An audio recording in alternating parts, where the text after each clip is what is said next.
Sí, autoamplía. No, trata de correr.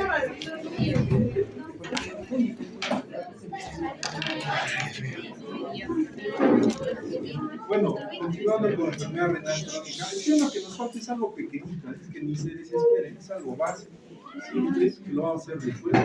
La idea es correr para el segundo examen porque nos vamos a pasar mucho con sus conclusiones, sus actuaciones. En acá lo que nosotros tenemos que definir pues, esta progresión de enfermedad renal crónica, que tiene pues una repercusión marcada, lo que les indicaba, la proteinuria. La proteinuria pareciera pues algo inofensivo, algo inocuo, pero la realidad no es tan inocuo. ¿Por qué? Porque la proteinuria, pues, según el grado de proteinuria que tenga, una proteinuria tal es no significativa, menor de un gramo, significativa, mayor de un gramo, de rango nefrítico menor a 2 gramos, o de rango nefrótico mayor a 3.5 gramos, o en algunos casos de rango muy exagerado que se ven en las glomerulopatías membranosas, más de 8 gramos por 24 horas, estamos hablando de 8.000, vamos a nosotros generar este trastorno. Esta proteinuria va a generar principalmente que hay una reabsorción de proteínas por células epiteliales del túbulo proximal. O sea, no es su función. Si bien es cierto, es una función bien especializada del túbulo proximal de agarrar todo por encima del 50%, reabsorber, prácticamente es un intestino del túbulo contorneado proximal, no es su función de la proteína, pero el resto que queda, que es un valor, digamos, no tan elevado, pues lo reabsorbe. Ahora imagínense que ese valor se multiplique por 100, es exagerado. Al tener esa cantidad de proteinuria, digamos, mayor a 1000, 2000 o de rango nefrótico más de 3.5 gramos, va a haber un acúmulo de proteínas en los lisosomas. Entonces, la proteína ya no va a actuar simplemente como un elemento que se va a filtrar y reabsorber, no. Va a haber lo que se llama un tráfico de proteínas. Este tráfico de proteínas no va a generar, no va a permitir que haya una adecuada absorción. Si bien es cierto, ya se filtró porque se ha roto el esli diafragmático, va a ser difícil que el túbulo contorneado pues, pueda tener una curva, digamos, de reabsorción de un 100%, como lo hace con la glucosa. Entonces, acá va a haber una activación de receptores y factores de transcripción. Cuando hablamos nosotros pues, de activación de receptores, estamos hablando de algo un poco más especial, que es la síntesis de sustancias vasoactivas y proinflamatorias. En la síntesis de sustancias vasoactivas tenemos factores de crecimiento, así como algunos elementos como son endoterinas. O sea, va a haber un proceso inflamatorio persistente. El tráfico de proteínas genera inflamación. Ustedes dirán, doctor, pero usted nos ha enseñado pues, que las bacterias, que el antígeno, exógeno, endógeno, que los DAMs, los PAM, son los que generan esto y activan el proceso inflamatorio. No, imagínense que también la proteína. Es por eso que finalmente el cómo acaba el riñón con un estado de ¿qué? De estado proinflamatorio que nos va a finalmente definir lo que es el estado fibrótico. Ahora, estos infiltrados celulares en el intersticio prácticamente se traslocan como una fibrosis tubulointersticial. Esta fibrosis tubulointersticial, ya sabrán ustedes, pues, bueno, aunque no me he expuesto eso, los de fisiología tienen que definir, pues, por qué el túbulo intersticio, qué funciones cumple. Entonces, cuando ya hay fibrosis tubulointersticial, entonces dices, ha perdido esas funciones, así de simple. Acá tenemos, por ejemplo, como varios estados de hiperfiltración, no solamente pérdida de masa renal, que digamos es la base del estado de hiperfiltración. ¿Se acuerdan que hablamos de los ratoncitos, no es cierto? ¿Ya? De un sexto de ratón y esas cositas. No solo es la base. Hay otros estados como la diabetes, la obesidad, dieta alta en proteínas, aquellos que van al bisonte cada semana. Anemia, la anemia también genera esos estados, que finalmente lo que van a hacer es aumentar la presión a nivel del glomérulo, del capilar glomerular, con subsecuente injuria de células del glomérulo y finalmente otra vez digamos a lo que es el proceso inflamatorio. Todo este proceso inflamatorio se trasloca en lo que es fibrosis glomerular. Si bien es cierto, hemos catalogado lo que es la diferenciación de glomerulopatías proliferativas y no proliferativas, pero característicamente la glomeruloesclerosis es en lo que acaba casi todo, ¿ya? Claro, cuando hablamos de glomeruloesclerosis focal y segmentaria primaria, es un nombre específico para una enfermedad autoinmune, pero si hablamos de glomeruloesclerosis, simplemente hablamos de cicatrices en el glomérulo. Entonces, es el fin último de todas las patologías que se les ocurra por la cabeza. ¿Ok? Por eso es que este problema pues, que se da a este nivel por la glomerulosclerosis ya nos va a generar pues, estados un poco más complejos. Acuérdense que hay una homeostasis en todos los ejes pues, que controlan nuestro riñón. El sistema renina-angiotensina es uno de los más importantes. La angiotensina 2 elevada. O sea, ¿qué queremos decir con esto? Que hay pacientes hiperreninémicos, o sea, empieza a activarse el sistema renina-angiotensina, por eso es que en algunos casos la hipertensión secundaria es dependiente de las glomerulopatías. Y esto finalmente lo que va a ocasionar, miren, fíjense, es lo mismo, ¿eh? Incremento de la presión intracapilar glomerular, o sea, es lo más importante.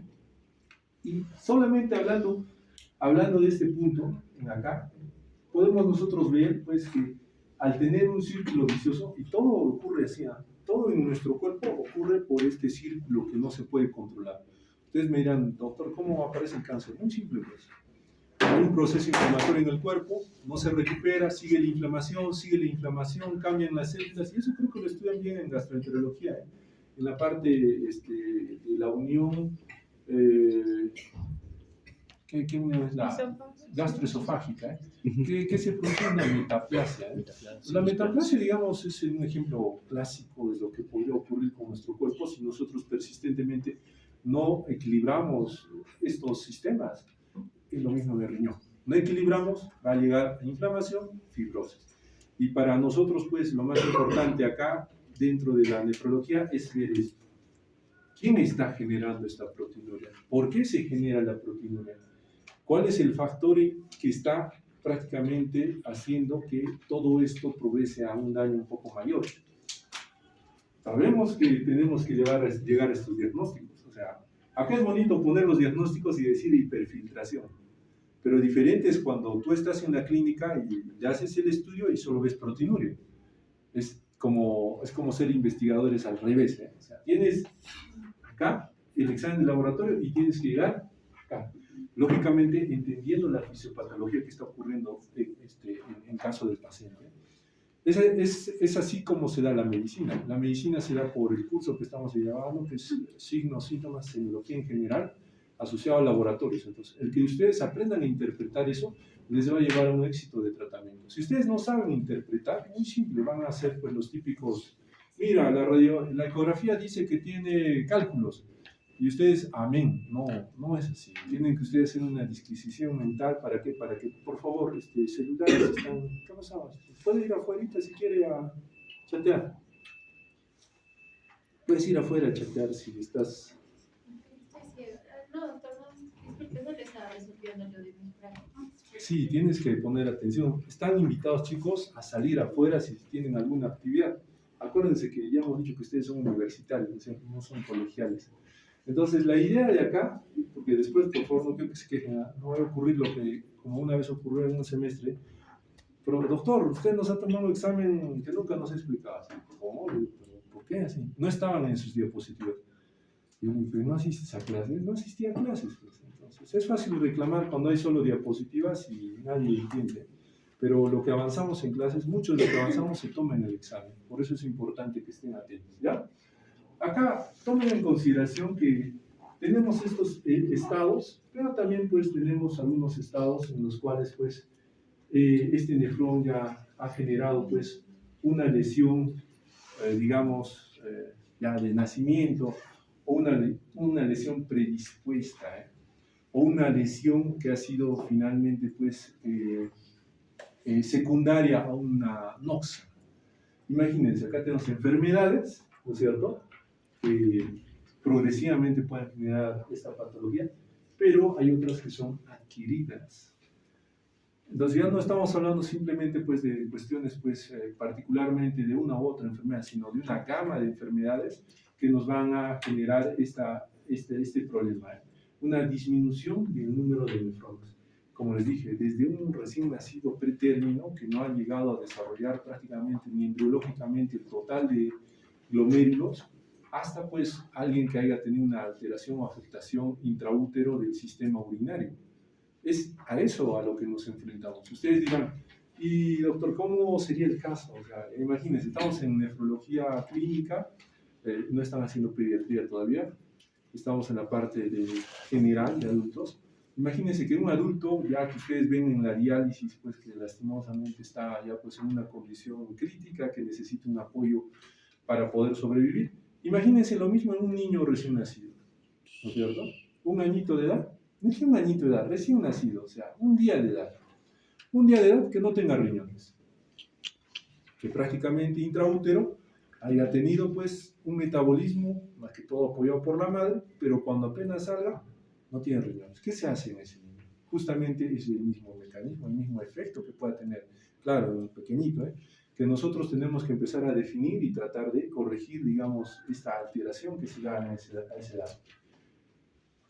No todos somos iguales, no todas las personas tienen el mismo riesgo de desarrollar enfermedad renal crónica, no todos los pacientes con enfermedad renal crónica progresan igual, no todos los factores de progresión influyen igual. Y estamos hablando factores. Y si es que nosotros hablamos de factores, tenemos que ver esta tabla muy interesante. Tenemos factores de susceptibilidad que incrementan la posibilidad de daño renal. Tenemos factores iniciadores, o sea, que inician directamente el daño renal. Tenemos factores de progresión. Cuando hablamos de progresión significa que ya ha habido daño, ¿no es cierto? Cuando hay daño, algo que va a hacer que progrese. Y tenemos factores de estadio final. O sea, ¿qué quiere decir? Que hasta en el estadio final de daño renal también puede haber más daño. Pero ya no un daño pues específicamente de riñón, sino un daño sistémico. Acordémonos que ustedes, no sé si alguien pueda definir qué es prevención primaria, prevención secundaria.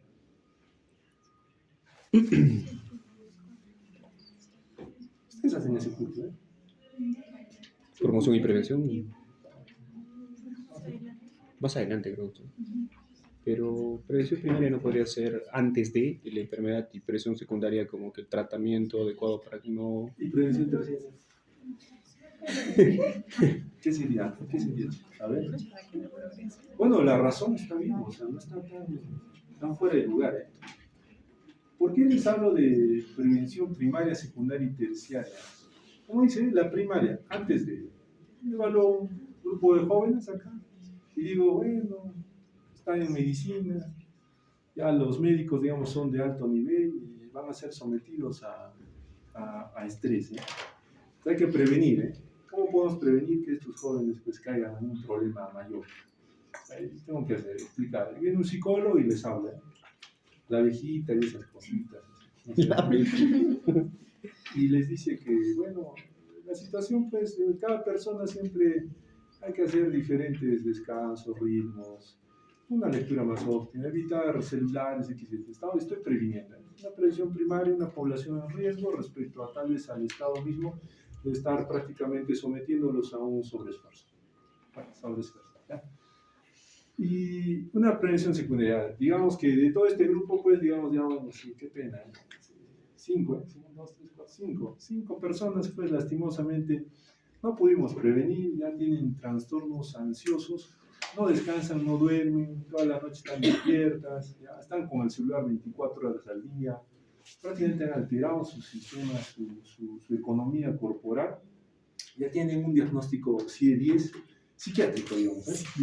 ¿Ya? Entonces ahí digo, ¿cuál sería mi prevención secundaria? No, ustedes, imaginemos que imaginemos que, entonces ya tengo la enfermedad y digo, bueno, igual tengo que hacer algo, ¿no? Tengo que mejorar, cambiar, y ya en ellos ya será pues algo un poco más complejo, ya no viene solo el psicólogo, viene el psiquiatra, viene la familia, viene pues en general un conjunto de personas que van a exponer, ayudar, a tratarme, todo, ¿eh? Específicamente. Igual voy a tratar de prevenir que eso.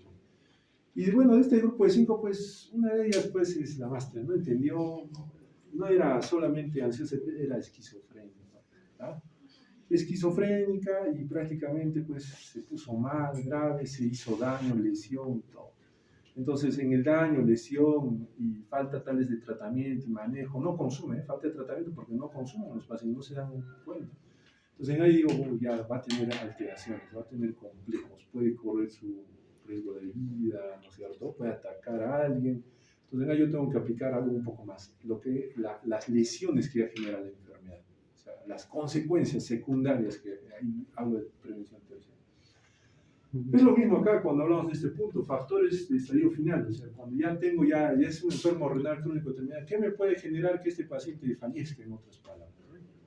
Acá, por ejemplo, dice dosis baja de diálisis, lo que nosotros conocemos como nueva tasa de filtración glomerular con la máquina de hemodiálisis, que tenga un KTB bajo, o sea, que no se dialice óptimamente, que no depure bien. Eso pues me va a generar pues, que hay un factor de estadio que incrementa la morbimortalidad del paciente. Otro, acceso vascular temporal para él, o sea, que no tenga un permacap, que no tenga una fístula, que tenga un acceso que esté pues, abierto, más que abierto, sino que sea pues un acceso que comunica directamente lo de afuera hacia adentro, y tenga mayor riesgo de infecciones de catéter, de infecciones intrahospitalarias.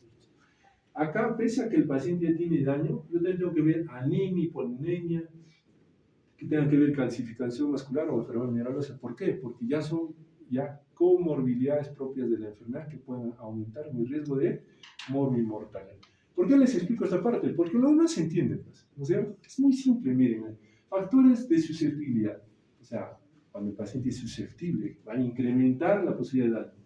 Lo que les decía, por ejemplo acá, un bajo peso al nacer, ¿no es cierto? Bajo peso al nacer, el niño, según el doctor Marco que me informó, pues, estoy viendo ya su futuro de acá a 30 años, va a ser hipertenso, va a tener problemas renales si es obeso, si come mala dieta, probablemente ese riñón va a fallar antes de los 50 años. O sea, futuramente estoy viendo que va a ir mal, ¿no es cierto? Igual como el otro grupo de pacientes. Un paciente obeso, doctor, soy obeso y vivo feliz, alegre de la vida, no tengo nada, mi colesterol, eso es todo normal, mi hemoglobina normal. No entiendo cómo la gente dice que es malo ser obeso. Claro, puede estar feliz, alegre, pero nosotros tenemos que catalogarlo pues, entre los factores de susceptibilidad. En algún momento el paciente va a ser más susceptible a generar un daño. Por ahí este paciente que era tan tranquilo, feliz, alegre, pues hacía hiperfiltración que no se da cuenta, se le colocó una amicacina y de pronto hace falla renal. ¿Qué pasó? ¿Por qué? Y acá la señorita pues que va con infecciones urinarias 5 veces al año y benditos ginecólogos, amicacina, nunca desarrollado una enfermedad renal crónica. ¿Y por qué? Acá el obesito pues que está pues todo feliz, campante, sonante, ha hecho daño renal. Es porque ustedes futuramente van a ver con su bola de cristal y van a decir, es que ya tenía factores de susceptibilidad. No es que ella no tenga factores, claro, mientras yo más genere nefrotóxicos, voy a dar, pues, pero voy a generar, probablemente una enfermedad renal, a largo plazo o a corto plazo, dependiendo de la dosis y el tiempo. Entonces, todo este grupo de personas, de patologías, por ejemplo, edad avanzada, factor de susceptibilidad. Entonces se va a poner a pensar, pues, vengo un ancianito 80 años, lo primero que va a pensar, 80 años, su riñón, pues tasa de filtración a partir de 45 años cae 1% por año. ¿Tienes diabetes? Ya cayó 3 a 5%. No importa, no tienes nada, eres viejito, es susceptible. Entonces no van a dar pues, indicaciones a altas dosis, corregirán según tasa de filtración, primero, segundo, verán cómo está la condición de varios órganos para poder tratarlo. Entonces es susceptible este paciente a generar pues, a incrementar un daño renal en el tiempo. Factores que iniciadores, o sea, que ya no solamente están predispuestos, sino que estos sí o sí van a iniciar, van a generar directamente el daño renal. O sea, ahí no hay vuelta que dar. Ustedes ya no futurizan que el niño, sí, a sus 50 años va a ser, no, eso es futurizar. Pensar mal y decir, bueno, ya pues, si va mal, o sea, si come mal, si es obeso, si el paciente pues no cuida bien sus riñones, si tiene otros factores, va a desarrollar. Es diferente pensar así. Pero cuando tú dices factores iniciadores, tú te paras y te sientes, no, este paciente ya está generando daño. ¿Qué factores? Bueno, insuficiencia renal aguda. O sea, ya se comprobó que cuando un paciente viene y hace una injuria renal aguda, ustedes, por más que su creatinina era 5, pero ha salido de hospitalización y ahora su creatinina es 1, ha vuelto a lo normal. Y muchos colegas, vive tu vida normal, ve, haz lo que quieras, una vida feliz, falso. Ya hubo daño, ya hubo lesión y pueda progresar ese daño. Clásico vemos en ginecología, típicas pacientes que han hecho preeclampsia, eclampsia, o que han hecho estado de hiperfiltración renal en la gestación, diabetes gestacional, hipertensión gestacional, etc, etc. A ellos nunca se les guía y se les dice, ¿sabes qué? Necesitas un control. No, se les deja nomás, pero ya sabemos que son factores que ya van a iniciar la enfermedad. Por ejemplo, una enfermedad autoinmune. Lógico, ¿eh? Claro, que esté asociada al riñón, no cualquier enfermedad autoinmune, una que esté asociada. Va a generar daño de base. O sea, no crean que un lupus cuando se prende dicen, lo clásico que los colegas dicen, bueno, ya aprendí el lupus, ¿cómo está el riñón? Todo normal, excelente, falso. ¿Cómo? Si a nivel molecular ha hecho daño la piel, el sistema hematopoyético, en algunos casos el cerebro, ¿cómo no va a hacer daño al riñón? Es otro órgano, es parte de la economía, ¿no es cierto? Siempre va a haber acá, cuando hablan de infecciones sistémicas, virus, SARS-CoV, infecciones urinarias, ya tenemos que poner pues el tipo de problema que se da. No es que cualquier infección urinaria genera daño, no, más que todo las citis altas, no podemos hablar de bajas, ¿no? Tengo una cistitis, doctor, mi riñón está dañado, no, bueno, nunca llegó pues a la parte. Una pielonefritis, sí, ese es diferente, hay un proceso inflamatorio, hay una lesión.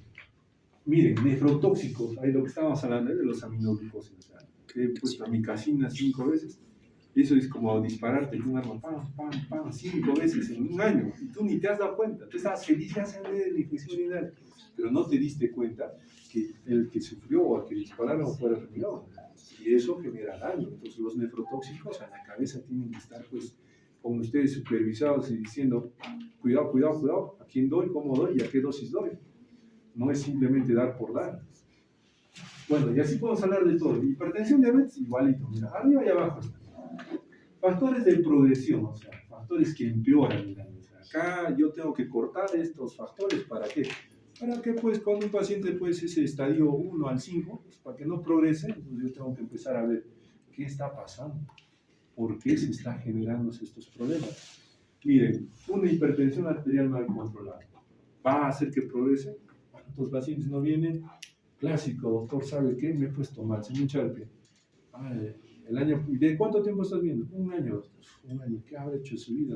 No tomó pastillas, tratamiento, no controló su presión, con diagnósticos de enfermedad renal, proteinuria, hipertensión arterial, o sea, ya pues eso es un descuido grave, y eso sucede frecuentemente, créanlo, cuando los que han hecho consulta, ¿cuántos pacientes no vienen? Doctor, estoy viendo, sí, me dijo alguna vez en mi vida que tenía una enfermedad. Mal, pues mal, o sea, eso ya es un descuido. Y peor si tiene, y ustedes se forman como médicos y ven, un paciente a ver qué tiene, hipertensión no controlada. Bueno, le daré enalapril, 10 cada 12. Ni siquiera saben cómo dosificar. O sea, el problema no nace a veces del paciente, el problema nace del desconocimiento. Si ustedes no conocen cómo tratar una hipertensión, es lógico que esa hipertensión va a seguir no controlada, va a progresar a un daño no solo renal, sistémico, y finalmente va a ser pues un daño de órgano mayor, y pues, una complicación pues ya irreparable, un estado fibrótico. Entonces, cada vez que ustedes futuramente indiquen o den cualquier pauta, pues una revisadita, por lo menos para decir cómo estoy actuando, cómo estoy tratando. No se vayan a acostumbrar pues a lo que hace su compañera A, haga la compañera Z, y lo mismo, cada año hacen lo mismo. No, tiene que mejorar, tiene que mejorarse todos estos estados. Miren, acá dentro de los que aceleran el deterioro de la función renal, están la raza negra y asiática. O sea, por solo ser esa raza. Bueno, esto por estudios, se ha observado. Ahí tenemos también una acidosis metabólica, ingresos hospitalarios, o sea, todo lo que nosotros podemos tratar y controlar, si no lo controlamos, va a convertirse en un factor de progresión. ¿Ya? Ustedes dirán, doctor, ¿y cómo controla la raza negra o asiática? ¿Se dan cuenta? Ya hay situaciones en las cuales a veces no puedes hacer nada, son predisposiciones inadecuadas. Es como decir el lupus, el peor lupus latinoamericanos. Si ustedes les da lupus, vayan arriba poniendo un sitiecito. No es broma, son los peores lupus y a veces son refractarios, terribles son. Ya se ha descrito en Latinoamérica. La proporción es de 10 mujeres a un hombre. En Latinoamérica es de 16 a 1, hasta 16. Por eso, por favor, no se me estresen.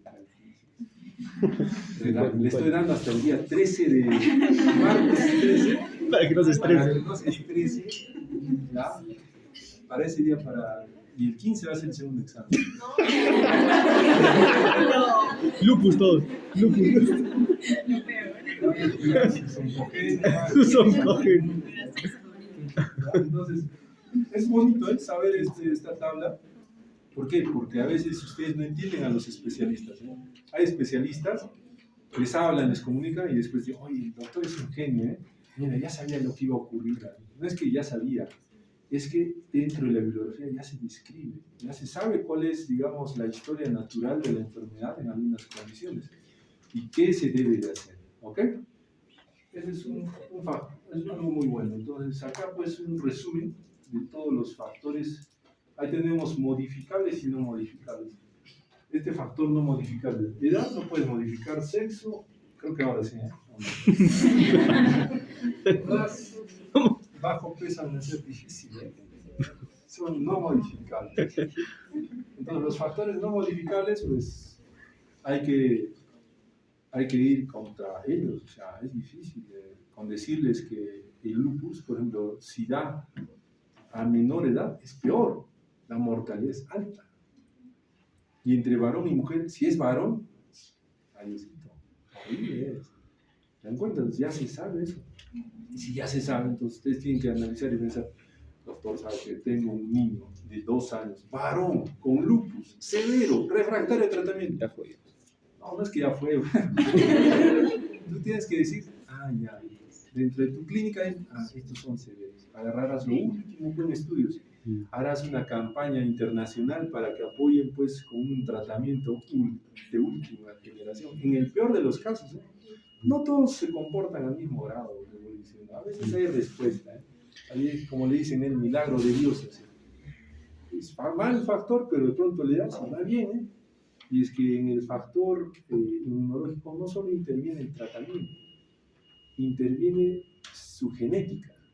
Ahí donde dice no modificable, intervienen los modificables, o sea, todo lo que come, como duerme, si tiene amorcito de papá, no tuvo amorcito, si han nacido depresivo, no tiene.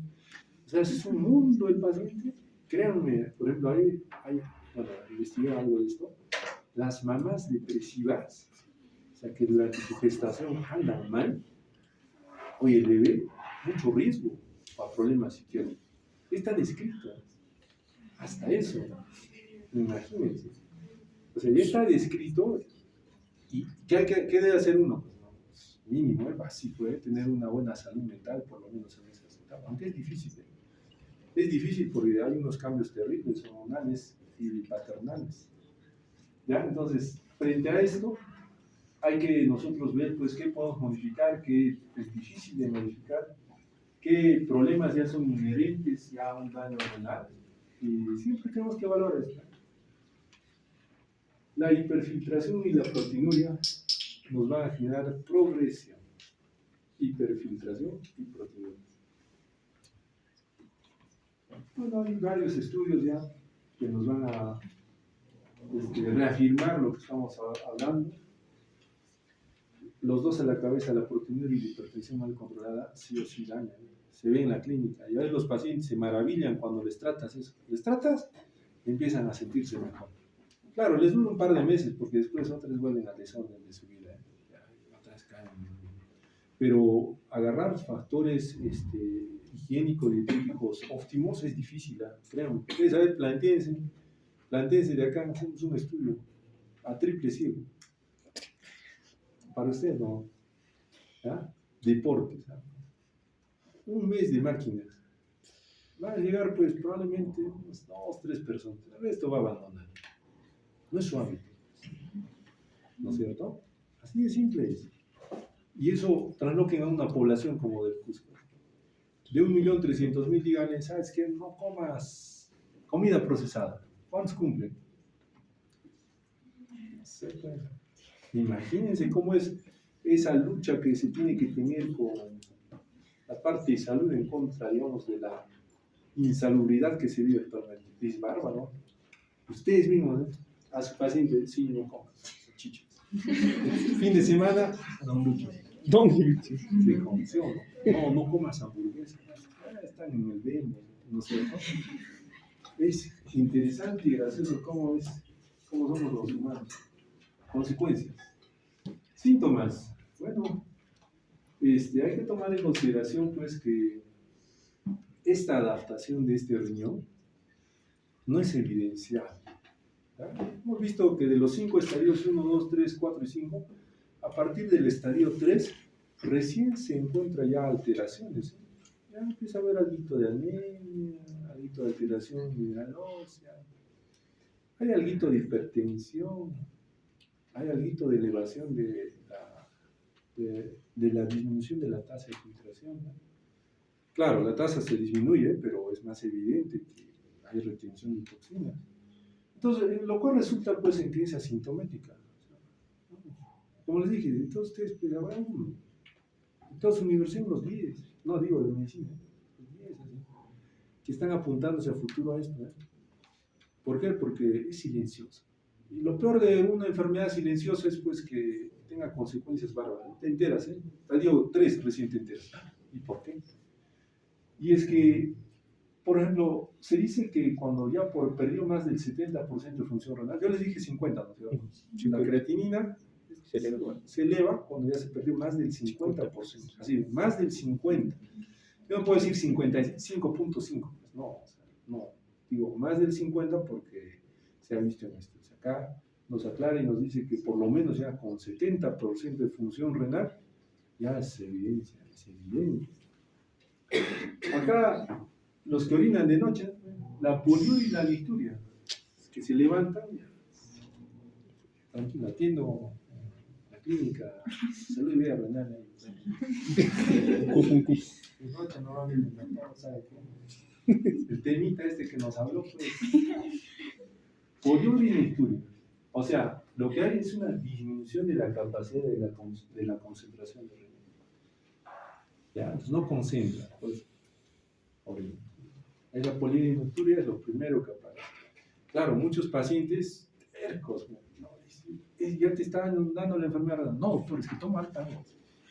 Más que tomes harta agua, pues tenemos pues un grado de retención vesical. ¿Alguien sabe cuál es el volumen? Por un punto, al examen final.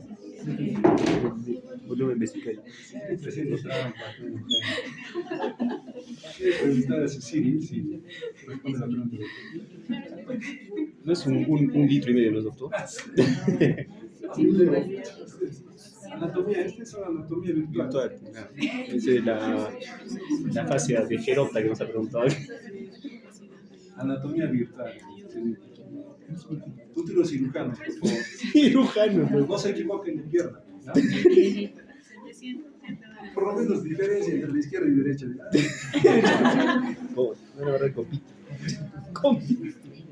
Entonces, el resto de síntomas aparece cuando esta tasa cae 30. 30 ya qué grado es? 4 ya. 4 ya es pues ya un paso ya. No es un paso ya, realmente en el estadio 4 en muchos otros países ya nos meten a programas de diálisis. Ya. 4, ¿por qué dicen? ¿Sabes cuál? ¿Por qué algunos son precoces y otros no? Es muy simple.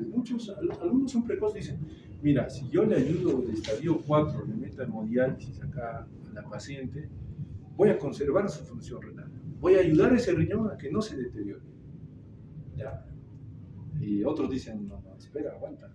No puedes meterla en estadio 4. ¿Por qué? Porque esa función renal, o sea, de todas las 11 funciones que tiene el riñón, todavía está dándole. Si tú la metes a diálisis, les estás exponiendo pues a las complicaciones que hay en diálisis, sea de hemodiálisis o diálisis peritoneal, cualquiera.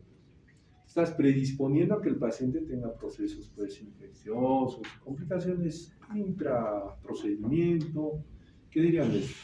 Entonces, siempre va a haber uno que otro, ¿no? Entonces, la mejor decisión es siempre observar la economía del paciente, ya su peso, edad, sexo, observar las condiciones que tiene. No es lo mismo tratar con un niño de 10 años, ¿no es cierto?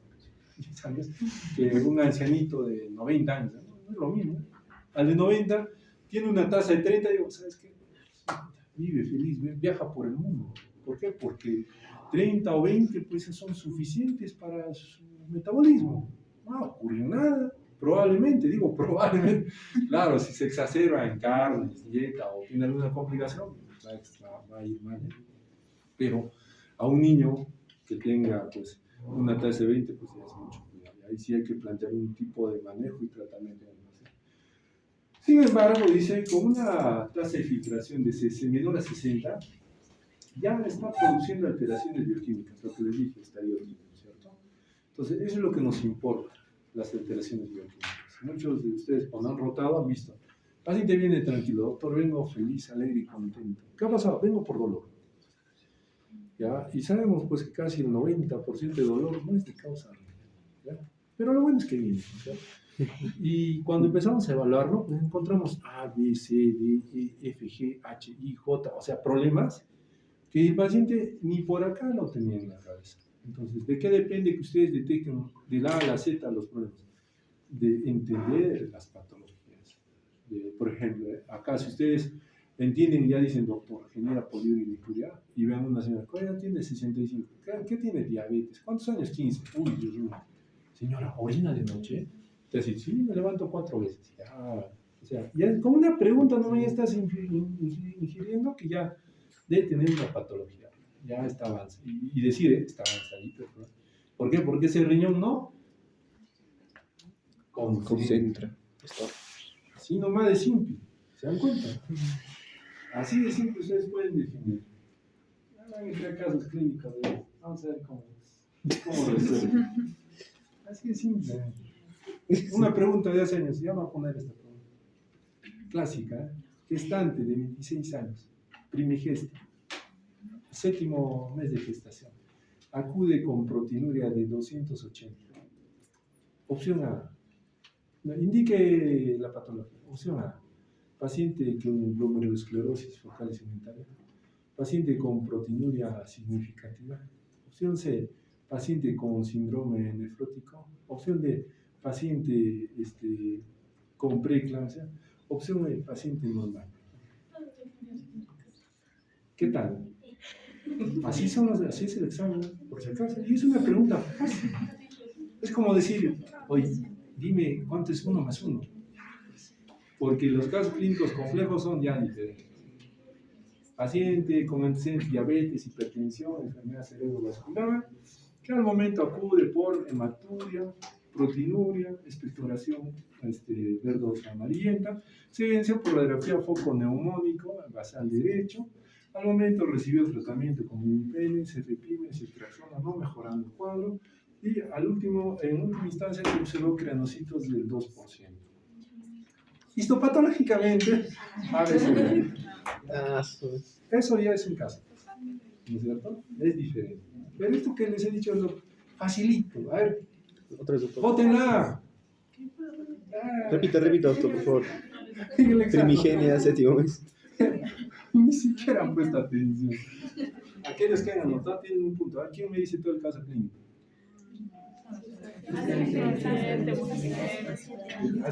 Paciente femenino.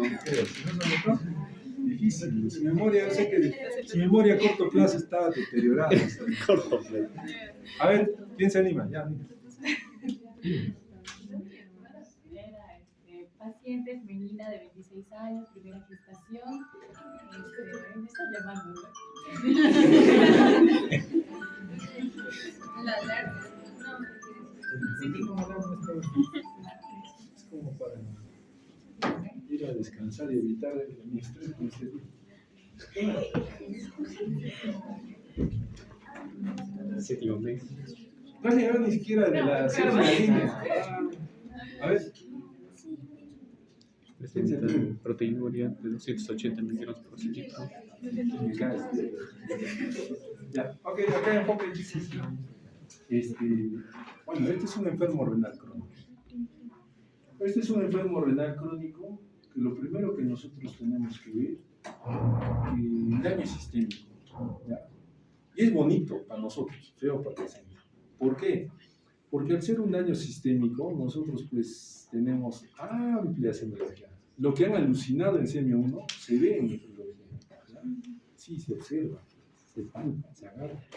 Sino que no están acostumbrados a ver eso. Como no están acostumbrados, se les pasa. Un elefante se les pasa. ¿Viste el elefante? ¿Cuál es? ¿No es cierto? Es así de simple. Todos estos problemas que nosotros vamos a definir dentro del enfermo renal crónico tienen una explicación. Y todo se explica de la fisiología que va a ser el grupo 3 y 4, o 4 y 5, no, 3 y 4. 3 y 4. El grupo 3 y 4. Entonces, es más que lógico que fisiología va a entrar en el examen. Y es más que lógico que la fisiología que he visto que han hecho está más chancleta, que no sé si les va a ayudar a ustedes, pero es lo que están haciendo sus compañeros, ¿ya? Entonces hay que poner mucha atención a la fisiología que están haciendo, porque es una fisiología muy básica, pero por lo menos lo básico, porque aparte tienen que leer. Lectura, ¿de qué libro van a leer? ¿Y tú? No, o sea, hay un librito ahí, Breviario. uno básico para ustedes, pues, uno básico con no, Morón, mucho para ustedes. Pues. El Bates, el Bates. El Bates. El Bates. No, ya me olvidó. Constanza. Es que me están generando discriminación cerebral. Es que vengo acá. Porque ella me dice que cuando te olvidas, ya no ocurre. Es que muchos de ustedes he visto que en la práctica dije tan joven. Con isquemias. ¿Cómo es ahora? Sí, en serio, resetean su chip y yo los veo nomás. Yo a esa edad no era así. Era así. Pasaba. Entonces, dejen estos chicos, ¿ya? Tienen que observar que la enfermedad renal, y les voy a dejar esto para que vean, no vamos a determinar ustedes que todo conlleva pues un daño sistémico. Tomar en consideración, por ejemplo, una función de riñón. A ver, activación de la vitamina D. ¿Para qué sirve la vitamina D? Reabsorción de calcio a nivel intestinal. ¿Qué más? ¿Qué más? Activa los osteoblastos para la resorción ósea. ¿Qué es el calcitriol? El calcitriol es el que inhibe a la vitamina D, a la reabsorción del calcio. ¿Seguro? Sí. Calcitriol. Calcitriol, sí. ¿Qué es el calcitriol? ¿Qué es? Es una hormona secretada por célula C de la tiroides, glándula tiroides. Paratiroides, perdón, paratiroides. Ajá. No, está bien tiroides, ¿no es cierto? Célula C de la tiroides, sí. ¿Quiénes acompañan a su delegado en esa definición? Manos arriba. ¿Del calcitriol? Sí. O sea, es un tema, no estamos hablando de una palabra, ¿no? Imagínense una cosa. Entonces hablamos mucho de calcio, fósforo, PTH. ¿Sí? No solamente es eso, hay muchas cosas. Pero ¿estás seguro de lo que dices? El calcitriol, la famosa vitamina D activa. Ah, claro. Es la vitamina D, pues, pero tío, es la 1, No, está. Es que después se me ha cruzado con endocrino. Calcitonina es otra cosa, ¿cierto? Calcitriol está bien. Alucinante. Misquemia. Está tratando de una isquemia. Sí, me he cruzado ahí. Otros de ese Otra red neurona. 100 neuronas. Cortocircuito. Epilepsia. ¿Se dan cuenta? Así es la neurología. Tenemos que ver específicamente una función. Calcitriol. ¿Por qué se genera el calcio? Pues a partir de esa función dices, ¿y qué pasara si no hubiera calcitriol? Pues nada más, es lo único que tienen que preguntar. ¿Qué pasara si no hubiera calcitriol? Por hipocalcemia. El doctor sabe que electrolitos, uy, Dios mío, riñón, electrolitos controla. Sí, ¿Cuál? hipocalcemia. El potasio. Se va a preguntar, ¿y si el riñón no existiera, qué pasaría con el potasio? ¿Entiendes? Es así de simple. Doctor, eritropoyetina genera. ¿Dónde hemos dicho? A ver, era tarea de hace 2 semanas. ¿Quién averiguó? ¿Eritropoyetina? ¿Dónde se sintetiza? Ah. Era para un punto. En el Nivel de la... regala puntos. Se regaló Todavía. 2 semanas. Todos están... No. Es que no me importa. Si están que se estoy... Aprueba el neuro. Mi cosa se vacila. Ella dice es fácil. La rotación es fácil. Es fácil. Ya se ve en clínica. Sí, la primera que ha pasado. Esa confianza me gusta. Martes 13 con esa confianza. Martes 13. Ustedes han escogido. No quiero voltear así. Entonces, todo lo que probablemente el riñón debe de hacer y no hace, ya se trasloca a nivel sistémico. Es penoso, pero así es. Vivir sin un órgano genera mucho daño. Genera mucho daño. Y lastimosamente, el daño o la semiología es tan amplia que de cualquier cosita nosotros podemos definir si hay repercusión. Acá está más específico. Por ejemplo, en el sistema nervioso, encefalopatía idéntica, polineuropatía periférica, neuropatía autonómica. En el hematológico, anemia, disfunción plaquetaria. ¿Por qué dice disfunción plaquetaria? ¿Por qué no dice, como en otros, plaquetopenia o plaqueta cerebral? Pero dice disfunción. O sea, lastimosamente en enfermedad renal o está arriba o está abajo. Cualquiera de los dos vale para enfermedad renal. ¿Ya? Déficit inmune. En el cardiovascular, hipertensión, insuficiencia cardíaca congestiva, angina o angor de pecho, arritmias, aparato digestivo, anorexia, náuseas, vómitos, locomotor, prurito, doloroso, endocrino, dislipidemias, hiperglicemia, hiperinsulinemia, trastornos hidroelectrolíticos, ABCD, FIGH. Entonces, hablar de enfermedad renal crónica pues es hablar de un síndrome muy complejo. Este síndrome complejo pues tiene explicación a todo nivel. Todo lo que ustedes ven acá es explicable. Todo es prácticamente esperable también en un enfermo renal crónico. ¿Okay? Por ejemplo, es lo que les decía. Es una función renal, ¿qué es? Regulación del medio. Consecuencia, que no regule, que no haya riñón. ¿Qué pasa? Hiperpotasemia, hiponatremia, edema. Regulación del equilibrio ácido-base. Metabólica, diabetes. Lo principal.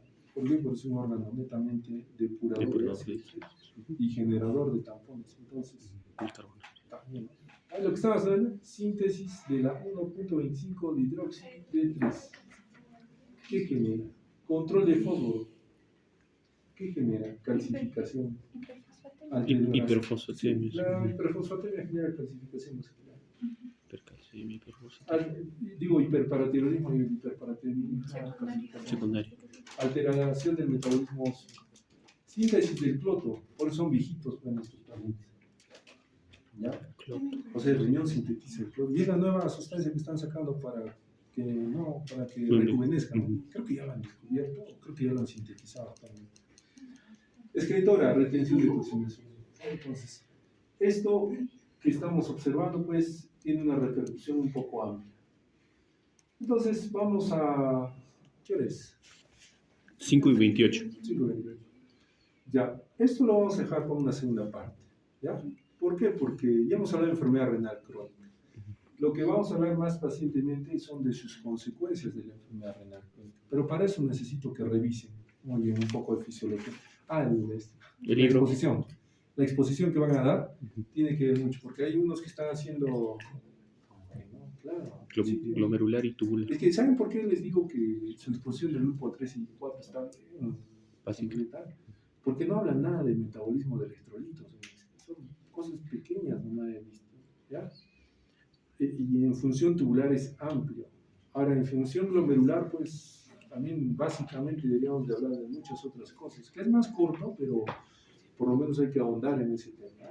Entonces, una vez que pongan fisiología, vamos a continuar con esto, ¿ok? Para que entiendan mejor. ¿De qué libro, doctor? ¿Qué libro era?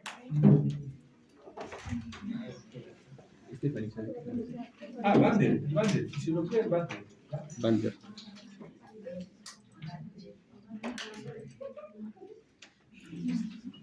Fisiología de Bander.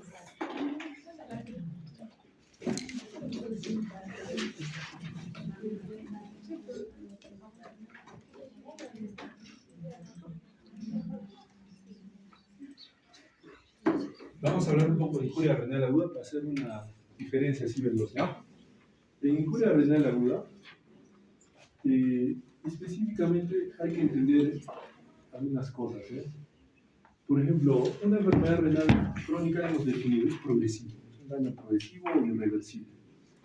En injuria renal aguda es un descenso brusco, horas o días, de la tasa de filtración. Esta puede tener pues, lugar en riñones previamente normales, a lo cual llamamos pues, injuria renal aguda ya específica, o en sujetos con daño renal crónico, al cual algunos llaman enfermedad renal crónica reagudizada, o simplemente injuria renal aguda sobre enfermedad renal crónica. Entonces, podemos tener esos dos contextos. Este se define como una elevación de la creatinina, y esta es la definición de la OMS, en la cual dice aumento absoluto de la creatinina de 0.3. O sea, si ustedes tienen un abuelito que tiene 0.5 desnutrido, que simplemente suba a 0.8 o 0.9, ya dicen, ya no, ¿qué está pasando? Porque la creatinina dentro del rango normal igual se ha elevado, o sea, tiene que haber algún factor, algo se ha generado, pero dentro de la definición ya cabría hablar de una injuria renal aguda en ese paciente, pese a que el rango, lógicamente que el rango de elevación sea por el mismo laboratorio, porque hay otros laboratorios que toman otro tipo de medidas, ¿ya? Y otro tipo de valores normales. Entonces, si es del mismo laboratorio y se evidencia esto, ya estamos dentro de una injuria renal aguda. Ahora, incremento del 50% sobre la creatinina basal. La creatinina basal, ustedes imagínense, ¿no? Es de 0,6 a ¿cuánto? 1,2 en la mujer. Y de 0, ¿cuánto? 0,8 a 1,5 en el varón. Entonces, su basal debe estar en ese rango. Nos imaginamos que es 1. 50%, ¿cuánto será? 1,5. Tenemos mayor de 1,5, digamos, en promedio. No conozco el valor basal, pero ya veo 1,5, que es el borde superior del varón.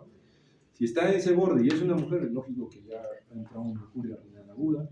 Y si es un varón, digo, ¿por qué tendría que estar en un valor superior normal? Los valores superiores o inferiores se han creado para dar un rango, pero no necesariamente todos están estrictamente relacionados a los extremos. Acuérdense que dentro de la campana de Gauss, los que menos, digamos, probabilidades de tener ese daño o esa enfermedad están a los extremos, o sea, es poca población. Entonces, esa poca población sería pues algo inédito. Sí, 1,5 está normal, sí, muy bien. Tú eres uno de un trillón que en el planeta que tiene ese valor falso, pues. Nos tenemos que echar, o más que todo, deducir de que ese 1,5 pueda tener alguna complicación, o sea, está en el borde superior normal, puedo decir que está normal, pero también puedo ingerir yo que algo anda mal, ¿no es cierto?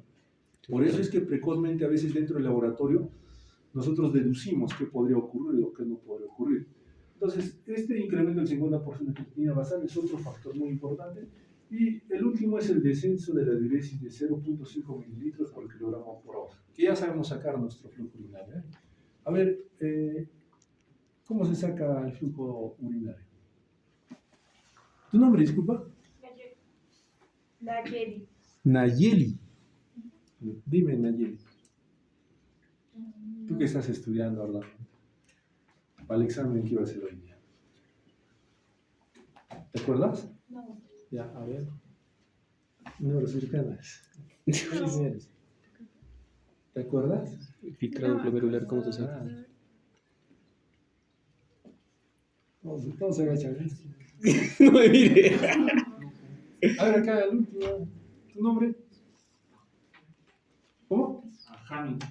Bueno, era tu compañero, pero si te ofrece. Dime, Jami. Dime.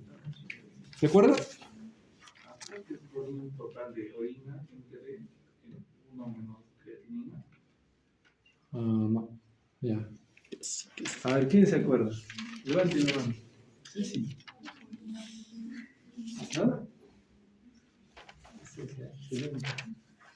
Lo apuntamos para el centro. No, así muy buena en práctica. Quiero verte. Sí. Dime, a ver. Volumen de orina sobre peso sobre tiempo en horas. Ya. Tiempo en horas de la recolección de orina. Ya. Ahora saquen. Su delegado ha dicho que no, queremos calcular, vamos a sacar valores irreales. A ver. Niño de 10 años, que orina 3.300 en 48 horas. Su peso es de 30. Mucho, ¿eh? Para 10 años. Obeso. Peso 30 kilos. 30 kilos. ¿Cuál es el flujo? ¿Y edad cuánto, doctor?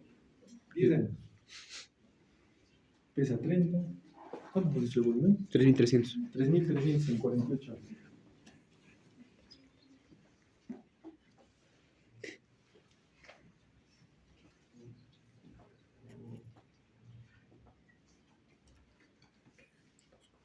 Ah, ya lo sacó.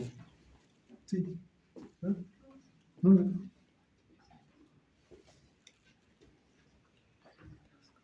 110. Mucho sería. Otra vez un problema de física difícil.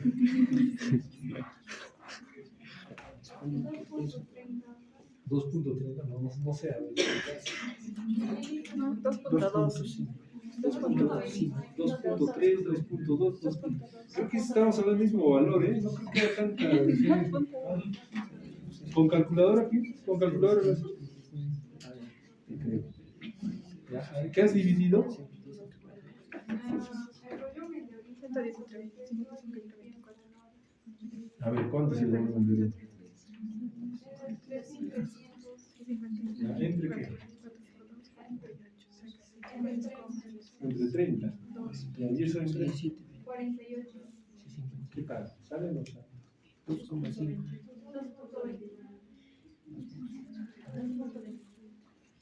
Gracioso, tiene un celular al lado. Excelente, los que sacan así. El ojo. Está bien, ya van cerrando. Y ahora la gran pregunta, ¿qué significa 2.2, 2.5? Mililitros por kilogramo por hora. Doctor está, a ver, alternativa, doctor está enfermito. Doctor está sanito. Alternativa C, doctor llame al pediatra. Alternativa D, llame a un nefrólogo. Alternativa E, todas son correctas.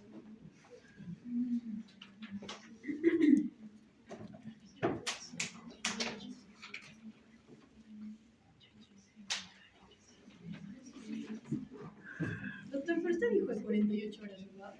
Entonces no sería mitad los otros valores también, para que sea Sácale igual. 24. O sea, si no tendría que multiplicarlo por 4. Sácalo si quieres. O sea, sale, haciendo así, sale 4.5. Por eso es que yo creo que razones, ¿no? O sea, ¿cómo es? Dijo 48. Yo les he puesto a propósito 48 horas. Ah, no se ha equivocado. ¿Ah? No se ha equivocado. A ver, ¿cómo es? Faltaría la creatinina.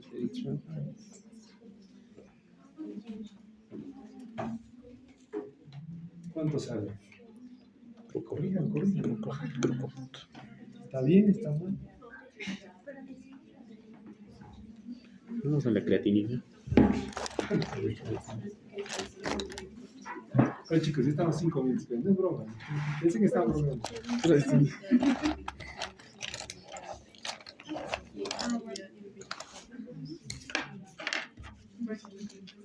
Creo que es mucho por ustedes. Algo más simple, ¿ya? Adulto de 70 kilos, orina 1500 en 12 horas.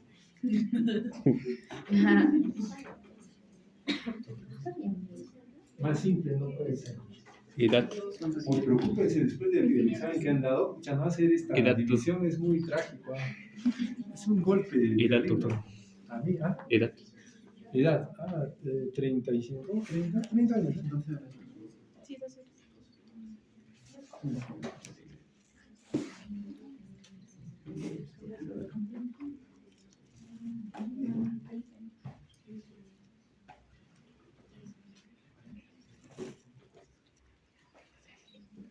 ¿Qué haces? ¿Qué haces? No, sí, ¿Cómo está? ¿Cómo es? No, yo el segundo ejemplo. No se entera, hay un segundo ejemplo acá.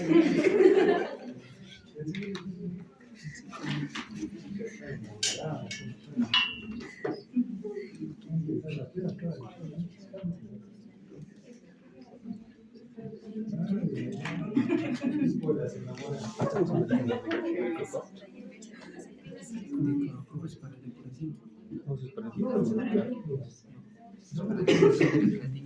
Oye, acá no se ha enterado que es segundo de qué. A ver, segundo.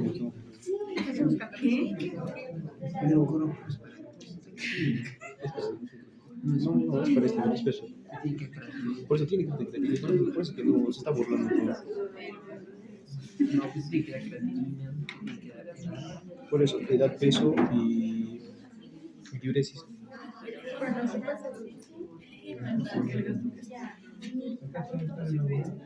Mira, presta esto. 40 menos peso por la edad. Está bien.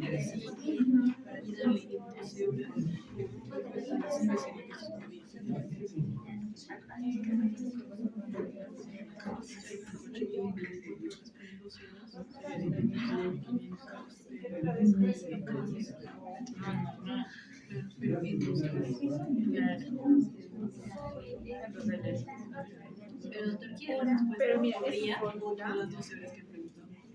24 horas. Mira, hecho de 48 horas y ahora no sé, no sabe que de 12 horas. 24 horas. A ver. Ya está muriéndose por una pregunta. Oye, eso entra dentro de un caso. Y ni siquiera es la pregunta, eso es para que es una pista para la respuesta. Se tiene que saber hacer.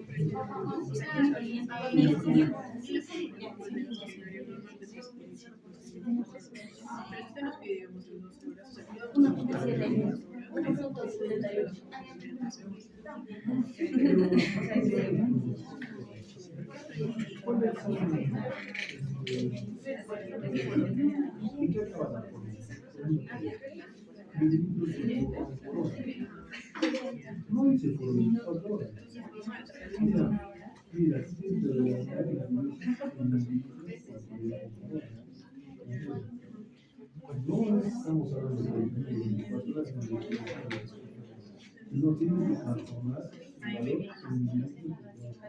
Pues yo te doy 6 horas, solo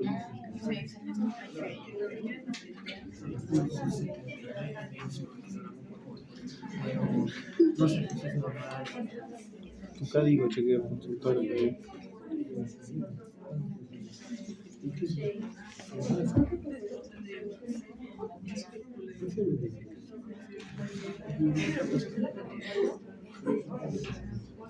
y es normal.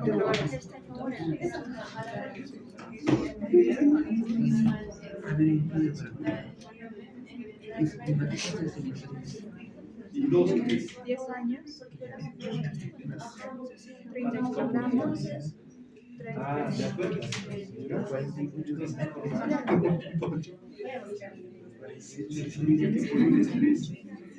Orina. 300.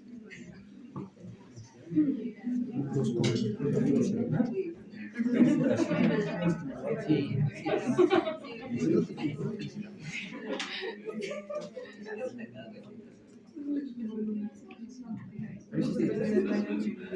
Ya, muy bien. ¿Qué tal? Ya. A ver. 1.79. Después de 15 minutos bien invertidos, dividir 1500 entre 12, entre. ¿Cuánto pasaba? 70. 70. Entre 70 ha dado resultado. Muy bien. Entonces, eso que han sacado es el extraordinario, ¿ya? Ahora, la gran pregunta, ¿es normal o es anormal? ¿Ah, sí? Es que el valor es de 0.5 a 1.5. ¿Y dos qué es? 2 es poliuria. ¿Seguro? No, Pero si dices que 2 es poliuria y ya salió 1.78, entonces ¿qué es 1.78?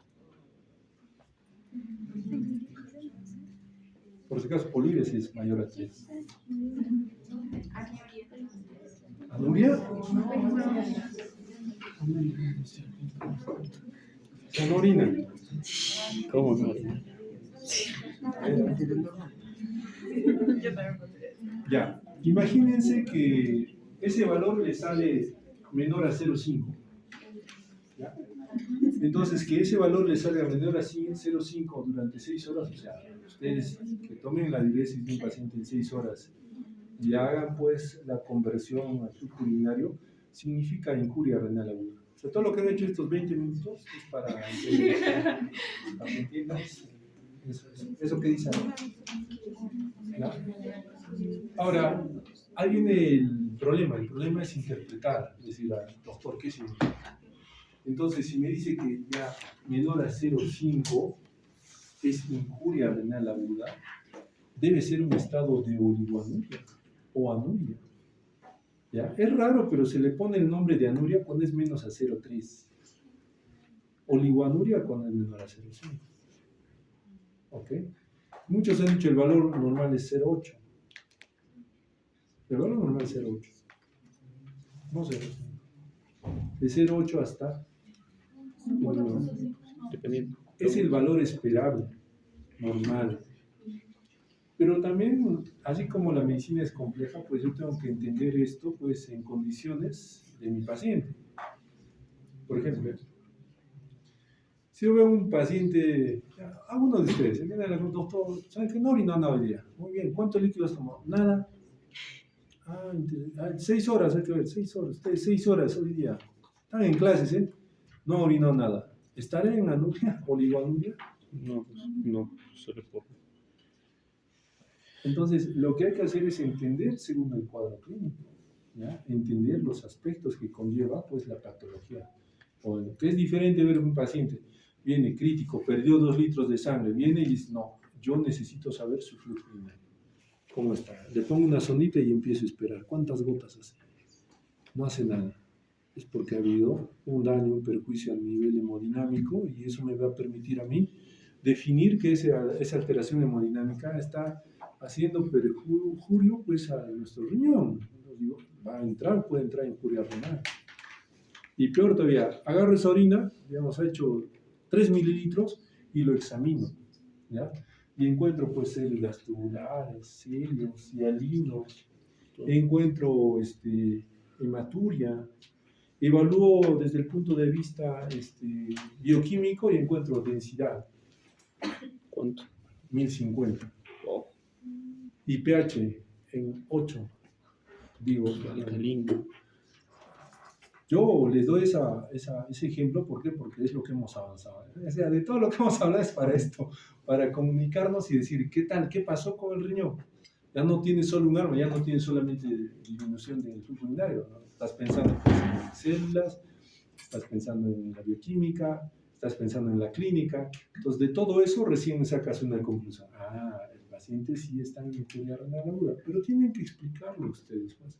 ¿Por qué, doctor? Veo cilindros, pues, cilindros hemáticos veo. ¿Por qué, doctor? Hay cilindros, es a nivel tubular, se ha acumulado, pedusco. Veo que la densidad no está concentrando, está prácticamente bota agüita y agüita, ¿ya? En el peor de los casos. Y también veo un pH muy alto, o sea, no está acidificando la orina. Esa es la interpretación, digamos, a lo que van a ir el siguiente año, a clínica. Y espero que les enseñen así. Eso espero, ¿ya? ¿Para qué? Para que ustedes pues lleguen a concluir cosas un poco más complejas, como son enfermedades más serias, ¿eh? Entonces, de todo eso se ha sacado una clasificación. No una, son varias, pero las más importantes es Akin, Rifle y Cadigo, que prácticamente son lo mismo, ¿ya? Pero con una gran diferencia. Por ejemplo, Akin solo agarra específicamente, más que todo, aquí 1, aquí 2, aquí 3, con lo que es de Rifle, la R, I y la F, agarran este punto. ¿Ya? Agarra sobre lo que es el valor de creatinina y el gasto urinario. Nada más. Para eso necesitan saber sacar el gasto urinario. Es necesario. ¿Ok? Y en lo que es Rifle aumenta 2 puntos más. Lo que es LOS y estadio final de la enfermedad. Acá solamente se refiere en pérdida cuando tenemos una incuria renal subaguda o persistente, se dice. Cuando es más de un mes. ¿Ya? Digamos que es una clasificación que más se usa en cuidados intensivos, tomando en consideración que cuidados intensivos es el área donde más incuria renal se hace. Ahora, dentro de esto ustedes tienen que saber definir, por lo menos, ¿eh? Dentro de la clínica, pues para el segundo examen, va a venir el caso clínico. Igualito, no sé, alguien se cae, se golpea, pierde, vomita, sangre, X, Y, Z, W. Es con algún factor concomitante, enfermedad renal crónica, insuficiencia cardíaca, hipertensión, etc, etc. Pero siempre con valores de ¿qué? De diuresis. Va a tener un peso, entonces tiene que sacar el tiempo también, en cuánto tiempo está haciendo, recolectándose esta orina, así como una creatinina y cuántas veces el valor va saliendo. Por ejemplo, acá vemos estadio 2 de aquí. Cuando sube 2 a 2.9 veces el valor va a salir. O sea, si tú tienes pues una creatinina de 1, tienes que subir a 2 o hasta, ¿cuánto? 2.9. 2.9. ¿De cuánto? 12, 2.9. La idea es que no pase 3 veces el valor normal, porque ya sería aquí 3. es muy importante. Pero también hay algunas cosas. En aquí 3, por ejemplo, van a ver cuando la creatina es más de 4. Ya, pues es el límite, ya pasé el límite. Si el valor normal es hasta 1.3, ¿no es cierto? Por 3, 3.9, o sea, pasa a 4 y automáticamente se convierte en aquí 3. ¿Ya? Pero siempre tomar en consideración igual el flujo urinario. Ahora, ustedes dirán, doctor, ¿cuál vale más? De pronto tengo, el flujo me manda acá y la creatinina me manda el estadio 2. ¿Cuál considera? El peor, ¿ya? El peor se considera. ¿Para qué? Para poder definir. Es que la clasificación lo único que te ayuda es estadificar y a tomar acción. Es lo único que te ayuda. No es que te digas, yo ya he clasificado en 2, no importa eso. Lo que importa es el grado de repercusión que tenga frente al paciente. Y lógicamente, si está en un estadio 3, probablemente el paciente necesite diálisis. Y si no tienes diálisis en la punta del cerro donde te toca tu cerro, pues tienes que hacer algo. Ahí es donde ya hablamos de las complicaciones que genera una injuria renal a uno. ¿Okay? La relación pues del LACI y su supervivencia a veces es como cuando les hablé del síndrome urémico. Hay pros y contras. Si un niño hace injuria renal, llega a diálisis y está más tiempo, pues lastimosamente va a quedar con lesión. Ya lo hemos hablado como un factor de riesgo, ¿no es cierto? Ahora, los marcadores son estos, los básicos, los más importantes, la urea, ¿ya? La creatinina. Pero finalmente nosotros tenemos que definir esto, que muy pocos de ustedes hacen, ¿no? La producción constante. Ya dijimos, en las mujeres desde 15 hasta 20 más o menos, y en varones más o menos de 18 hasta 25. ¿Producción de qué? De creatinina. O sea, por eso les decía, pareciera pues que la creatinina, al tener un metabolismo endógeno propio de nosotros según la masa muscular que tengamos, vamos a generar un total, una constante de toxinas. No podemos controlar mucho eso. Y peor aún si nosotros empezamos a incrementar pues proteínas exógenas, que tengan mucho contenido de creatinina. Ahí pues vamos a tener más incontrolablemente la filtración de estos elementos. Por eso es que cuando nosotros definimos esto, esta producción tiene que ser acorde. De ahí nace la tasa de filtración glomerular, que es lo que vamos a hablar, digamos, el tema este que nos queda para el primer examen, sobre lo que es el cálculo de la tasa de filtración glomerular. O sea, a veces, ¿por qué hay alteraciones en algunos pacientes? Doctor, tengo creatina de 1, tengo 80 años, ¿por qué mi tasa de filtración es baja? ¿No es cierto? Hay un desuso ya natural, fisiológico, pero también hay que definir, de acuerdo al grado de concentración de creatinina en orina y en sangre, si lo que está en sangre está eliminado en orina. Si no hay una relación estricta, lógicamente que la tasa de filtración va a caer. Entonces, ahí está la explicación de por qué en algunos pacientes todo está normal en sus laboratorios, pero si no le sacas la tasa de filtración más la cuantitativa por laboratorio, que se llama depuración de creatinina, vas a cometer un error grave, en el cual creas que subjetivamente solo ver la creatinina te va a señalar el grado de función renal, lo cual es falso. ¿Okay? Entonces, si nosotros producimos en los varones 25 miligramos por kilogramos por día, un paciente, una persona con 70 kilos, ¿cuánto de creatinina producirá al día?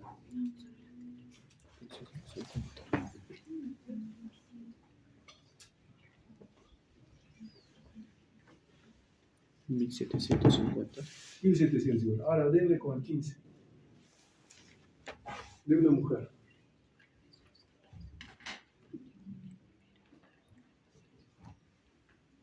¿Cuánto? 1050. De 1050 a 1700, un rango muy amplio, casi el doble prácticamente es lo que se está hablando.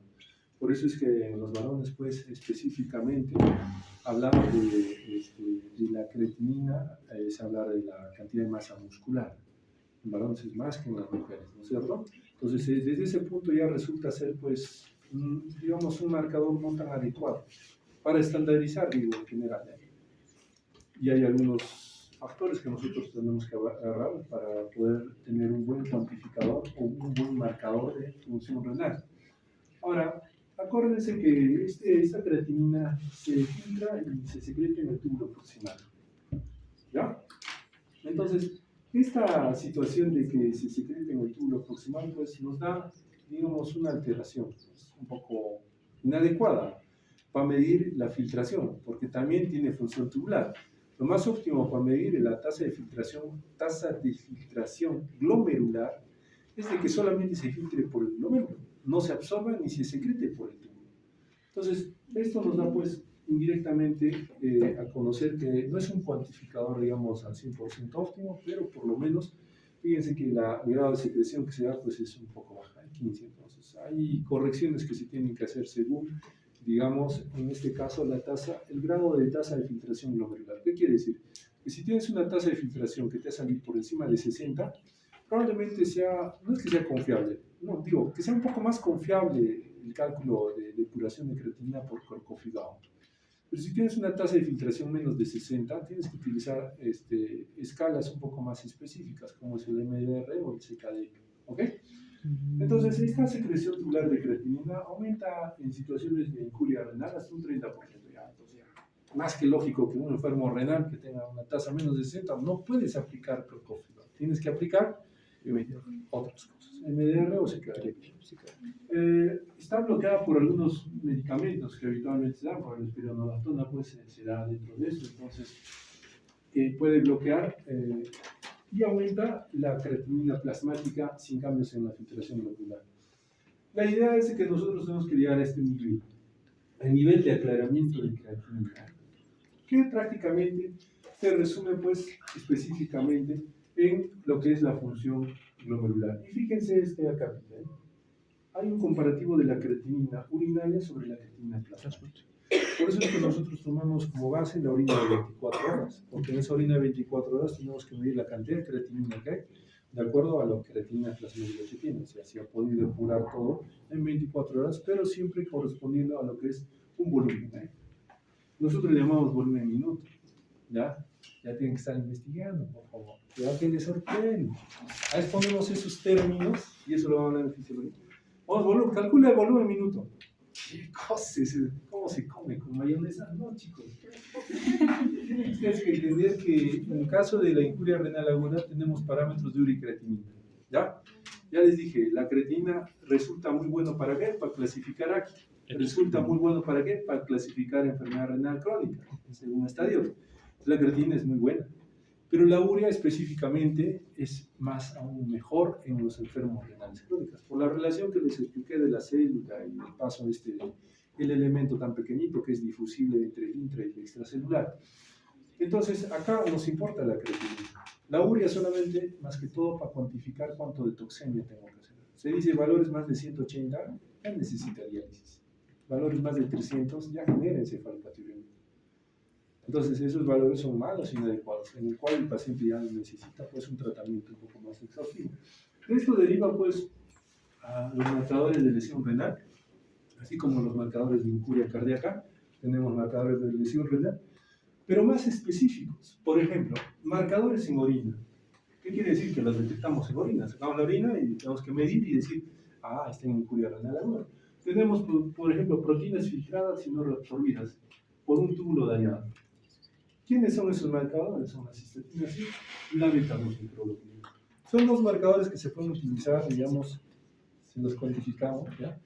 A diferencia de la creatina, que nos va a dar pues, más exactamente lo que es, pues, si ha habido una lesión renal aguda o no. Tenemos otros marcadores de proteínas tubulares sobreexpresadas por el daño, ¿ya? Acá tenemos las NGAL y las KIM. Entonces, esto que nosotros estamos observando también nos permite a nosotros por lo menos cuantificar hasta 48 horas antes de que la creatinina se modifique. O sea, ¿qué quiere decir? Si ya yo veo a un paciente con injuria, también hay factores de predisposición a injuria renal aguda. Si yo veo a un paciente que tenga predisposición a injuria renal aguda, yo puedo dosar estos elementos y definir antes de que la creatinina se modifique, ya estar diagnosticando una injuria renal aguda. Tenemos proteínas tubulares liberadas por las células. Tenemos igual, la NGAL, marcadores inflamatorios de la interleuquina 18. Entonces, ya hay marcadores, y estos son antiguos, ¿no? No sé si el grupo de laboratorio Sí. ya pasó ya. Si no, la iglesia ya fue ya. Ya está acá, ¿me entiendes? Y espero de ustedes pues algo más. Solo artículos. Imagínate. ¿Ya? Entonces, en lesión renal aguda, tenemos que tomar en cuenta. Con esto acabo, ¿ya? No se desesperen. Tiene que ir a fármaco. Ya, sí, vaya. Con esto acabo, bien. Lo que siempre hago en práctica. 1 mes, 2 meses, 3 meses. ¿Ya? Está bien eso. No es un mes, este no es de mes. Ya. Creo que no está acá. Ya. Lo que ya le hice la otra vez en la pizarra. 1 mes, 2 meses, 3 meses. Definan injuria renal 7 días hasta 14 días. Subaguda de 14 menos de 3 meses. ¿Ya? Y a todo este rango de injuria renal aguda y subaguda se llama enfermedad renal aguda. Es para recordarles, ¿no? Y lo que está por encima de 3 meses, la enfermedad renal crónica. Por favor, no se olviden. ¿Ya? Acá nosotros cuando hablamos de esta lesión o insuficiencia, la gran diferencia entre lesión e insuficiencia es algo que ya no se recupera. Insuficiente es algo que ya no sana. O sea, por eso hablamos de insuficiencia renal crónica terminal, o sea, que es el estadio 5 de enfermedad renal crónica. Por eso se le ha dado el término de injuria, ¿ya? Injuria o lesión renal aguda. Es el nuevo término que se adecua. ¿Por qué? Porque ya este término de insuficiencia acá ya fue en desuso, así es que también tomen en consideración. Y dentro de todo esto nosotros tenemos que definir específicamente cuáles son la predisposición, ¿ya?, frente a los biomarcadores, las comorbilidades que tiene el paciente y el grado de agresión renal que presenta para generar nuestra injuria renal aguda. Entonces, acá nosotros vamos a ver que así como en la parte de enfermedad renal crónica tenemos los problemas que se acaecen, ¿no es cierto?, por daño renal crónico. En injuria renal aguda lo único que tienen que recordar es que no se debe dañar el sistema hormonal. ¿Ok? Por lo menos. Si ustedes ya ven daño del sistema hormonal renal, eso significa que ya hay un daño, pero en un agudo no debería dañarse. En el mejor de los casos. Si ven dañado, eso puede ser por el contexto de un crónico sobre, ¿no?, una injuria renal aguda sobre un paciente con enfermedad renal. ¿Ok? Quedamos ahí.